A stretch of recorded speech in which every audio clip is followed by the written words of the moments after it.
सूर्य में ऊर्जा उत्पन्न होने की प्रक्रिया को परमाणु संलयन न्यूक्लियर फ्यूजन कहा जाता है। इस प्रक्रिया में 4 हाइड्रोजन परमाणु आपस में मिलकर एक हीलियम परमाणु बनाते हैं और इस प्रक्रिया में विशाल मात्रा में ऊर्जा निकलती है। यही ऊर्जा प्रकाश और ऊष्मा के रूप में हमें प्राप्त होती है। सूर्य के मुख्य भाग 5 होते हैं। एक कोर, यह सूर्य का केंद्र भाग है जहां परमाणु संलयन की प्रक्रिया होती है। रेडिएटिव जोन, यहां से ऊर्जा विकिरण के रूप में बाहर की ओर जाती है। 3 कन्वेक्टिव जोन, इसमें गर्म गैसें ऊपर उठती है और ठंडी गैसें नीचे जाती हैं, जिससे ऊर्जा का संचार होता है। फोटोस्फीयर, यह सूर्य की दृश्य सतह है जहां से प्रकाश उत्सर्जित होता है। 5 क्रोमोस्फीयर और कोरोना, ये बाहरी परतें हैं जो सूर्य ग्रहण के समय दिखाई देती हैं।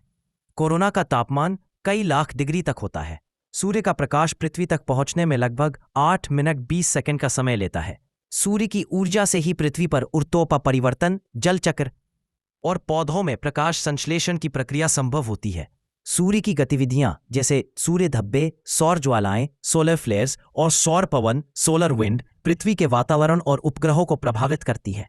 कभी कभी ये विद्युत तरंगों में बाधा डालती है, जिससे रेडियो सिग्नल और उपग्रह संचार प्रभावित होता है। सूर्य लगभग 4.6 अरब वर्ष पुराना है और वैज्ञानिकों के अनुसार यह अगले 5 अरब वर्ष तक जलता रहेगा। उसके बाद यह अपने ईंधन हाइड्रोजन को समाप्त कर देगा और एक लाल दानव, रेड जायंट बन जाएगा। अंततः यह अपने जीवन के अंतिम चरण में एक श्वेत बौना, व्हाइट ड्वार्फ बन जाएगा। निष्कर्ष, सूर्य पृथ्वी पर जीवन का मूल स्रोत है।